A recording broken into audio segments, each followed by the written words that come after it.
Now, CT or MR perfusion. I got a little nervous, I'm not going to lie, when I was about to present this section, because this is a relatively newer imaging modality that a lot of our facilities are using, but we're going to try to break it down. We're going to try to keep it as simple as possible. The CTP or CT perfusion is crucial for imaging acute ischemic stroke, particularly in patients that are outside of your traditional window, and they can still benefit from intervention beyond the traditional time windows and traditional therapies that we always know about.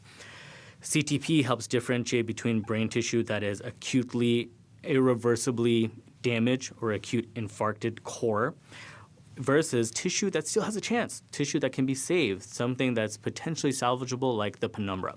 And that is crucial when we're trying to define who would value most for this extended time window. The fundamentals of CTP is that it's an imaging modality that estimates perfusion, doesn't calculate the exact amount of perfusion.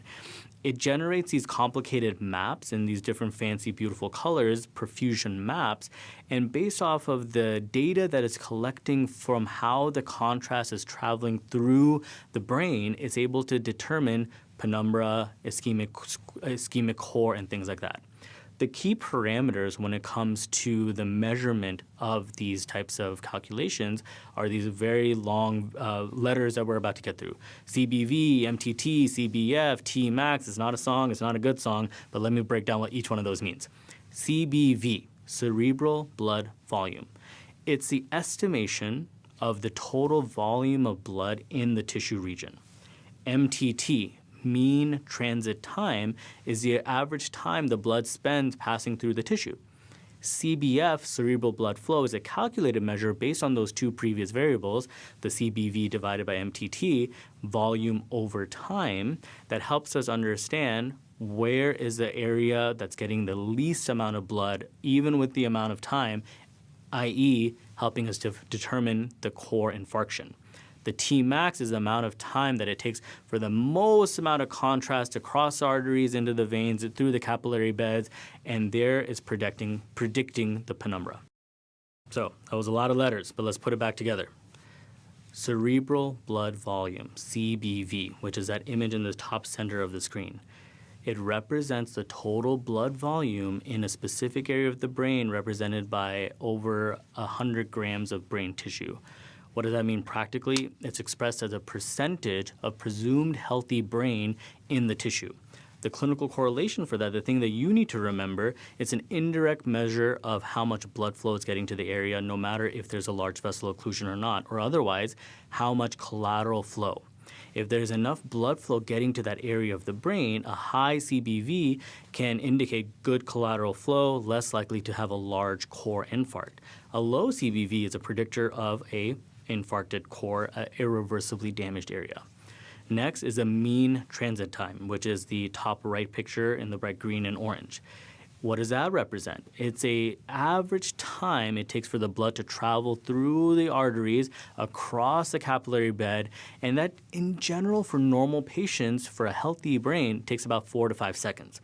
So it's been pretty well validated that MTTs greater than 6 seconds, as in is taking longer for the blood to get to those areas, are at areas that are at risk of ischemia, at risk of having a more dangerous abnormality.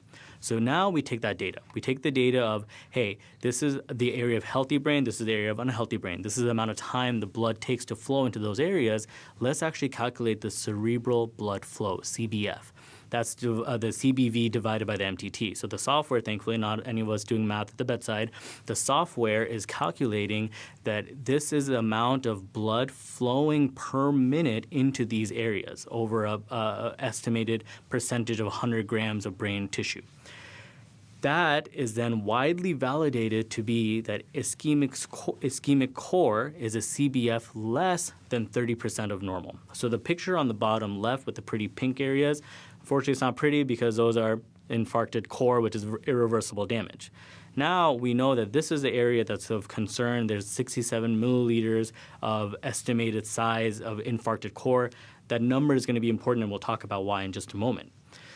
The other important number that we're talking about, the last number, the last variable, Tmax, time to maximum, is the amount of time that it takes from the start of the scan until the maximum amount of contrast getting into that area. It correlates with the penumbra. It helps us identify that, hey, this is an area that's getting either decreased blood flow but not complete lack of blood flow. So Tmax delay of more than 6 seconds is defined as an area of penumbra, whereas Tmax delay of greater than 10 seconds, that's unfortunately infarcted core. Still a lot of letters, still following, I hope. I'm going to try to break it down even more simple one last time. Cerebral blood volume, amount of healthy brain. Cerebral blood flow, calculated by the MTT, how much time it takes for blood to get to that healthy brain. The most important two numbers to remember, cerebral blood flow, CBF, ischemic core less than 30%, that's calculated by the software, that's defining your ischemic core. MTT, the Tmax, is then developed or calculated. That's the measure of penumbra. You now have an accurate assessment of what part of the brain is not salvageable and what part of the brain is potentially salvageable.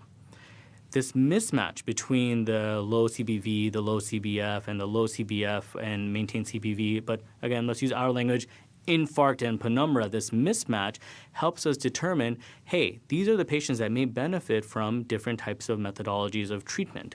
Very quick technical note, MR perfusion is also an option, same issues as MRIs that we've talked about before. It takes a long time, needs the patient to be really, really still. This is where the money is. This is why we just talked about all those letters for ad nauseum for that period of time. Time is brain. After 4.5 hours of patients coming in and we're identifying them having a stroke, time's up, nothing to do, right? Let's be a little bit better than that. Let's be better by using the data from the DAWN trial and the DIFFUSE-3 trial, which are pivotal studies that reshape the management of how we take care of ischemic stroke patients. These trials demonstrated certain patients can still benefit from intervention beyond that 4.5-hour window. We were able to identify certain factors that we identified in a CTP or a perfusion study that place them at still benefit to have better outcomes neurologically in 30 days and 60 days and 90 days after getting mechanical thrombectomy, even while identifying this large or moderate-sized ischemic core and penumbra. Let's actually talk about some of the details.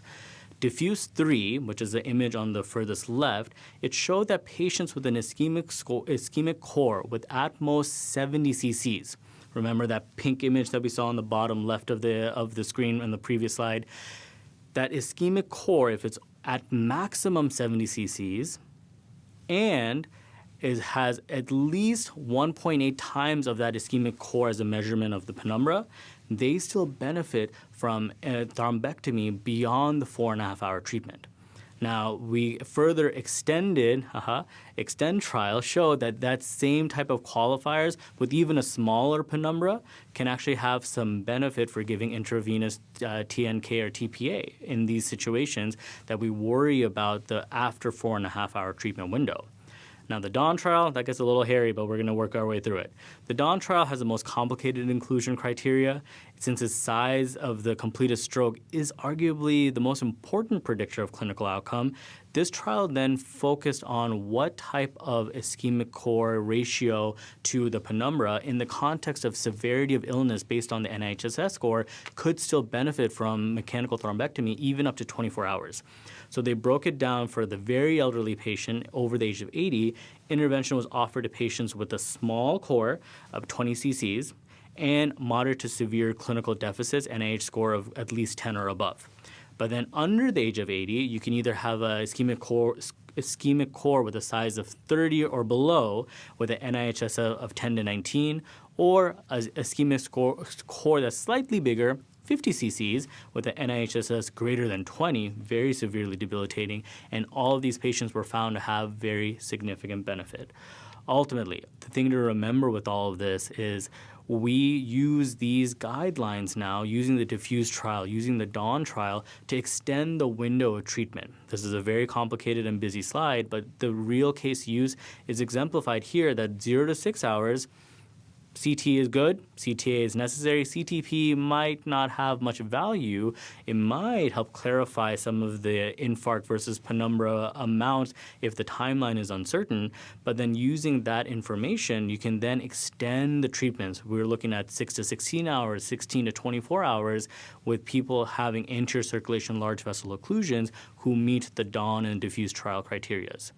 Of note, there is some evidence or support for using CTP imaging for something like medium vessel occlusions, but hot off the press, the ESCAPE MEVO trial is showing maybe not the best tool to use. So hold your horses, read the trials. Stroke literature is always changing, so keep up with that.